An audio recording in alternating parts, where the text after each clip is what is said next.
ಇಲ್ಲ.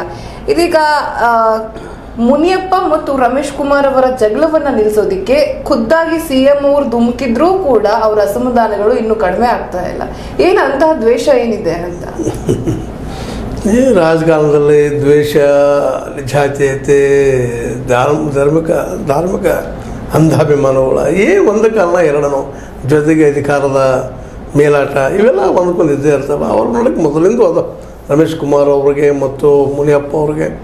ಹೀಗಾಗಿ ಅದು ಮೇಲೆ ಹೇಳ್ತಾನೆ ಇದೆ. ಮತ್ತು ಮೊದಲು ಹೊಂದಾಣಿಕೆ ಇಲ್ಲ ಅವ್ರ ನಡಕ, ಏನು ವೈಯಕ್ತಿಕ ಏನು ದ್ವೇಷ ಇದ್ದಂಗಿದೆ ಅವ್ರ ನಡಕ. ಹೀಗಾಗಿ ಯಾವಾಗಲೂ ಅಲ್ಲಿ ಒಂದು ತಿಕ್ಕಾಟ ನಡೀತಾನೆ ಇರ್ತದೆ ಕಾಂಗ್ರೆಸ್ನಲ್ಲ. ಈ ಸಲ ಮುನಿಯಪ್ಪನವ್ರು ತಮ್ಮ ಅಳಿಯನಿಗೆ ಟಿಕೆಟ್ ಕೊಡಿಸ್ಬೇಕು ಅಲ್ಲಿಂದ ಅನ್ನುವಂಥದ್ದು ಅವರು ಒತ್ತಾಯ ಮಾಡ್ತಾ ಇದ್ದಾರೆ, ಬೇಡ್ತಾ ಇದ್ದಾರೆ. ಅದರಲ್ಲಿ ಶಾಸಕರುಗಳೊಬ್ಬರು ರಮೇಶ್ ಕುಮಾರ್ ಪರ ಇದ್ದಂಥ ಶಾಸಕರು ಅದನ್ನು ವಿರೋಧ ಮಾಡ್ತಾ ಇದ್ದಾರೆ. ಇಲ್ಲ, ಬೇಡದವರಿಗೆ ಕೊಡ್ರಿ ಅದನ್ನಂತ. ಅದಕ್ಕೆ ಮತ್ತು ಮುನಿಯಪ್ಪನವರು ಅಷ್ಟಕ್ಕೆ ನಿಲ್ತಾ ಇಲ್ಲ. ಅವರು ಅಲ್ರಿ ರಾಜಕೀಯಲ್ಲ, ಕುಟುಂಬ ರಾಜಕಾರಣ ಮಾಡಿದ್ರೆ ನಮ್ಮದಂತ ಕುಟುಂಬ ರಾಜಕಾರಣ ಏನ್ರಿ, 12 ಕುಟುಂಬಗಳಿಗೆ ರಾಜಕಾರಣ ಮಾಡ್ತಾ ಇದ್ದಾವೆ. ನಮ್ದು 13 ಹೋಗಿ ಮಾತಾಡ್ತಾ ಇದ್ದಾರೆ. ಏನು ತಪ್ಪದು, ಎಲ್ಲರೂ ಅರ್ಥ ಮಾಡ್ತಾ ಇದ್ದಾರೆ. ಉದ್ಯೋಗ ಆಗಿದೆ ಇವತ್ತು ಕುಟುಂಬ ರಾಜಕಾರಣ ಮಾಡೋದು. ಸರಿಯೋ ತಪ್ಪು ಡಿಸ್ಕಷನ್ ಮಾಡೋ ಇನ್ನು ಅವಶ್ಯಕತೆ ಇಲ್ಲ ಅದ್ರದ್ದು. ಎಲ್ಲ ಕುಟುಂಬದವ್ರು ನಾವು ನಿಲ್ಲುವಂಥವ್ರು ಮುಂದೆ ಬರುವಂಗೆ ಮಾತಾಡ್ತಾ ಇದ್ದಾರೆ. ಅಂದ್ರೆ ಇಲ್ಲೆಲ್ಲರೂ ಕೂಡಿ ಏನು ಮಾಡ್ತಾ ಇದ್ದಾರಪ್ಪ ಅಂದರೆ ಕುಟುಂಬ ರಾಜಕಾರಣನ ಲೀಗಲೈಸ್ ಮಾಡ್ಲಿಕ್ಕೆ ಇತ್ತಿದ್ದಾರೆ. ಲೀಗಲೈಸ್ ಅಷ್ಟೇ ಅಲ್ಲ, ಅದು ಹಕ್ಕಪ್ಪ ನಮ್ಮದು.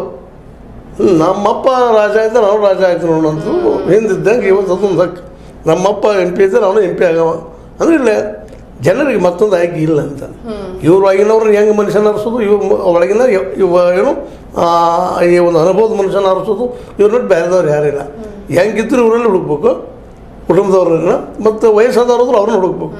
ಈ ರೀತಿಯಾಗಿ ಅವರು ಪ್ರತಿಯೊಬ್ಬರು ಹಿಂಗೆ ಮಾತಾಡ್ತಾ ಇದ್ದಾರೆ. ಮತ್ತು ಅದು ಯಾವಾಗ ಇಲ್ಲಿ ನಮ್ಮ ಇಂದಿರಾ ಗಾಂಧಿಯಿಂದ ಶುರು ಆಯಿತು, ಒಂದು ನೆಹರುವಿಂದ ಶುರು ಆಯ್ತು ಈ ಕುಟುಂಬ ರಾಜಕಾರಣ. ಇವತ್ತೆಲ್ಲ ಕಡೆ ಬೇರೆ ಬಿಟ್ಬಿಟ್ಟಿದ್ರೆ ಅದಕ್ಕೆ ಇವರೆಲ್ಲ ತಮಗೆ ಬೇಕಾಯ್ತು ಅಂತಂದ್ರೆ ಈಗ ನೋಡ್ರ KS ಈಶ್ವರಪ್ಪನವರೇ ಕುಟುಂಬ ರಾಜಕಾರಣ ಕಿತ್ತು ಹಾಕಿದ್ದೀನಿ, ಅದಕ್ಕೆ ವಿರೋಧ ಮಾಡ್ತೀನಿ ಅಂತ ಯಡಿಯೂರಪ್ಪ ವಿರೋಧ ಮಾತಾಡ್ತಾರೆ. ಮತ್ತು ಅವ್ರು ಎದಕ್ಕೆ ಬದಲಾವಣೆ ಅಂದರೆ ತನ್ನ ಮಗನ ತರಬೇಕಂತಾರೆ. ಅವ್ರ ಮಗನ ಹಾಸನ ಟಿಕೆಟ್ ಕೊಟ್ಟಿದ್ದು, ನಮ್ಮ ಯಾವುದು ಹಾವೇರಿ ಟಿಕೆಟ್ ಕೊಟ್ಟಿದ್ರೆ ಅವ್ರದ್ದು ಕುಟುಂಬ ರಾಜಕಾರಣದ ಪ್ರಶ್ನೆ ಬರ್ತಿರಲ್ಲ. ಇಲ್ಲೂ ಅಷ್ಟೇ KH ಮುನಿಯಪ್ಪನವರು ತಮ್ಮ ಮಗ ಕೊಟ್ಬಿಟ್ಟಿದ್ದಾರೆ ಅಂತ ಮಳೆಗೆ ಕೊಟ್ಬಿಟ್ಟಿದ್ರೆ ಮುಗಿದ ಬಿಡ್ತಿತ್ತು.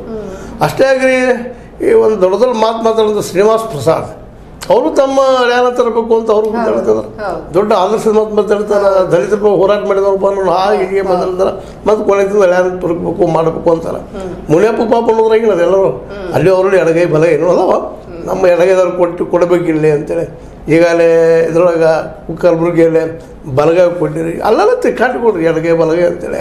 ಬ್ರಾಹ್ಮಣರಲ್ಲಿ ಮತ್ತು ವೈಷ್ಣವ ಬ್ರಾಹ್ಮಣಿಗೆ ಜಗಳ, ಜೈನರಲ್ಲೂ ಜಗಳ, ಶ್ವೇತಾಂಬರ ದಿಗಂಬರ ಅಂತೇಳಿ ಎಷ್ಟು ಇವೆಲ್ಲ ಜಾತಿಗಳು. ಲಿಂಗಾಯತರಲ್ಲೂ ಜಾತಿಗಳು, ಬಣಜಿಗ ಬೇರೆ, ಮುಂದೆ ಆನಂದ ಪಂಚಮ ಸಾರಿ ಬೇರೆ, ಗಾಣಿಗ ಬೇರೆ, ಮತ್ತು ಈ ಉದ್ಯೋಗ. ಈ ರೀತಿಯಾಗಿ ನಮ್ಮಲ್ಲೇ ನಮ್ಮ ದೇಶ ನಾವು ಹೊಡೆದು ಬಿಟ್ಟಿದ್ರು ಜಾತಿನ. ಈಗ ಯಾವುದೋ ಕಾರಣ ಹೇಳೋದು ಅಧಿಕಾರ ಹಿಡಿಬೇಕಾಗ್ಯದ, ಕುಟುಂಬ ರಾಜಕಾರಣ ಅವರು ತೊಗೊಂಬರೋದು. ತಾವು ಬೇಕಾದ್ರೆ ಒಳ್ಳೇದು, ಬೇಡಪ್ಪ ಕೆಟ್ಟದ್ದು. ನಮ್ಮಲ್ಲಿ ಗಾದಿ ಮಾತಾಡ್ತಿಲ್ರಿ, ತನಗೆ ಬೇಕಾದಪ್ಪ ಅಂದ್ರೆ ಒಳ್ಳೇದು. ತಾನು ಮಾಡಿದ್ರೆ ಲವ್, ಇನ್ನೊಬ್ರು ಮಾಡಿದ್ರೆ ಹಾದ್ರ ಅನ್ನುವಂಥದ್ದು ನಮ್ಮಲ್ಲಿ ಗಾದಿ ಮಾಡ್ತದೆ. ತಾವು ಮಾಡಿದ್ರೆ ಅಗದಿ ಸಹಜನಪ್ಪ, ನಾವು ತಾಜ್ ಮಹಲ್ ಕಟ್ಸುವಂಥವ್ರು ಅನ್ನುವಂಥ ಮಾತು ಮಾತಾಡ್ತಾರೆ, ಪ್ರೇಮ್ ನಗರ. ಇದು ಈ ದೇಶಕ್ಕೆ ಅಥವಾ ಈ ಒಂದು ನಮ್ಮ ಸಂಸ್ಕೃತಿಗೆ ಅಂಟಿಕೊಂಡಿರೋ ರೋಗ ಅಂತ.